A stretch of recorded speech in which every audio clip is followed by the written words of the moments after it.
गौतम बुद्ध और तीन मूर्खों की कहानी। गौतम बुद्ध का जीवन और उनकी शिक्षाएं आज भी लोगों के दिलों में गहराई से जुड़ी हुई है। उनकी कहानियों में ज्ञान, धैर्य और सत्य की भावना को दर्शाया गया है। ऐसी ही एक शिक्षाप्रद कहानी है तीन मूर्खों की कहानी, जो बुद्ध के उपदेशों में से एक है। ये कहानी न केवल मानव जीवन की असमर्थताओं और अव्यवस्थाओं को दर्शाती है, बल्कि बुद्ध की शिक्षाओं को सरल और सारगर्भित तरीके से प्रस्तुत करती है। कहानी की शुरुआत उस समय होती है जब गौतम बुद्ध अपने शिष्यों के साथ जंगल में विचरण कर रहे थे। एक दिन वे एक छोटे से गांव के पास पहुंचे, जहां तीन व्यक्ति आपस में बहस कर रहे थे। बुद्ध ने अपने शिष्यों से पूछा कि वे किस विषय पर बहस कर रहे हैं। शिष्य भी उत्सुक थे और बुद्ध के आदेश पर उन्होंने उन तीन व्यक्तियों के पास जाकर पता करने का निर्णय लिया। जब शिष्य उनके पास पहुंचे तो उन्होंने देखा कि तीनों व्यक्ति आपस में गुस्से में बहस कर रहे थे और एक दूसरे को मूर्ख कह रहे थे। पहले व्यक्ति ने कहा, तुम दोनों मूर्ख हो, तुम्हें कुछ भी समझ नहीं आता। दूसरा व्यक्ति चिल्लाया, तुम मूर्ख हो, तुम्हारे पास तो बिल्कुल भी ज्ञान नहीं है। तीसरा व्यक्ति बोला, नहीं, तुम दोनों मूर्ख हो और तुम्हारी सोच पूरी तरह से गलत है। शिष्य उनके इस विवाद से चकित हो गए और उन्होंने उनसे पूछा, आप लोग किस विषय पर बहस कर रहे हैं? इस पर तीनों व्यक्तियों ने अलग अलग तरीके से उत्तर दिया और उनके उत्तरों में कोई तार्किकता नहीं थी। तीनों की बातें सुनकर शिष्य वापस बुद्ध के पास लौटे और पूरी घटना का वर्णन किया। तब बुद्ध ने उन तीन व्यक्तियों को बुलाने का आदेश दिया। जब वे तीनों व्यक्ति बुद्ध के पास पहुंचे तो बुद्ध ने उनसे मुस्कुराते हुए पूछा, आप लोग किस विषय पर बहस कर रहे हैं? तीनों ने एक बार फिर अपने अपने तर्क प्रस्तुत किए, जो किसी निष्कर्ष तक नहीं पहुंच रहे थे।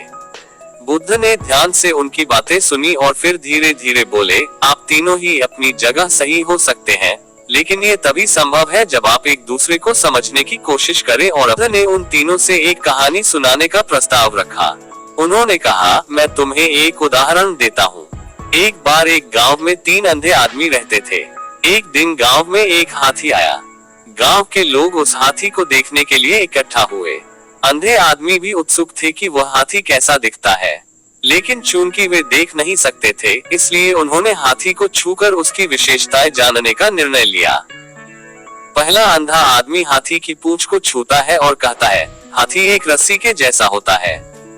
दूसरा अंधा आदमी हाथी के पैर को छूता है और कहता है, नहीं, हाथी तो एक बड़े पेड़ के तने के जैसा होता है।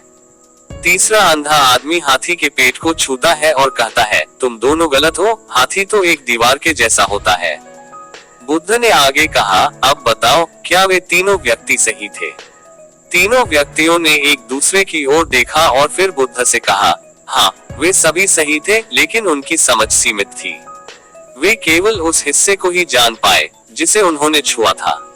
बुद्ध मुस्कुराए और बोले, ठीक इसी प्रकार तुम तीनों भी अपने अपने दृष्टिकोण से सही हो सकते हो, लेकिन तुम्हारी समझ सीमित है। अगर तुम एक दूसरे की बातों को ध्यान से सुनो और समझने की कोशिश करो, तो तुम सच्चाई तक पहुंच सकते हो। तीनों व्यक्ति अपनी गलतफहमी समझ गए थे। बुद्ध ने उन्हें बताया कि मूर्खता तब होती है जब हम अपने दृष्टिकोण को अंतिम सत्य मानते हैं और दूसरों की बातों को नजरअंदाज कर देते हैं। एक सच्चे ज्ञानी व्यक्ति की पहचान ये होती है कि वह सभी दृष्टिकोणों को ध्यान से सुनता है और फिर अपने विवेक का प्रयोग कर सच्चाई तक पहुंचता है। तीनों व्यक्तियों ने बुद्ध के चरणों में प्रणाम किया और अपनी मूर्खता के लिए क्षमा मांगी।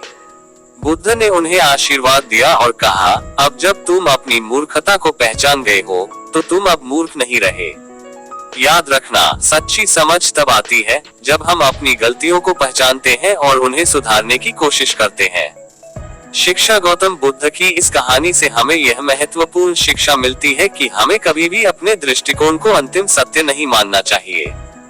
जीवन में हर किसी का दृष्टिकोण भिन्न होता है और अगर हम एक दूसरे की बातों को ध्यान से सुने और समझें, तो हम सच्चाई के करीब पहुंच सकते हैं।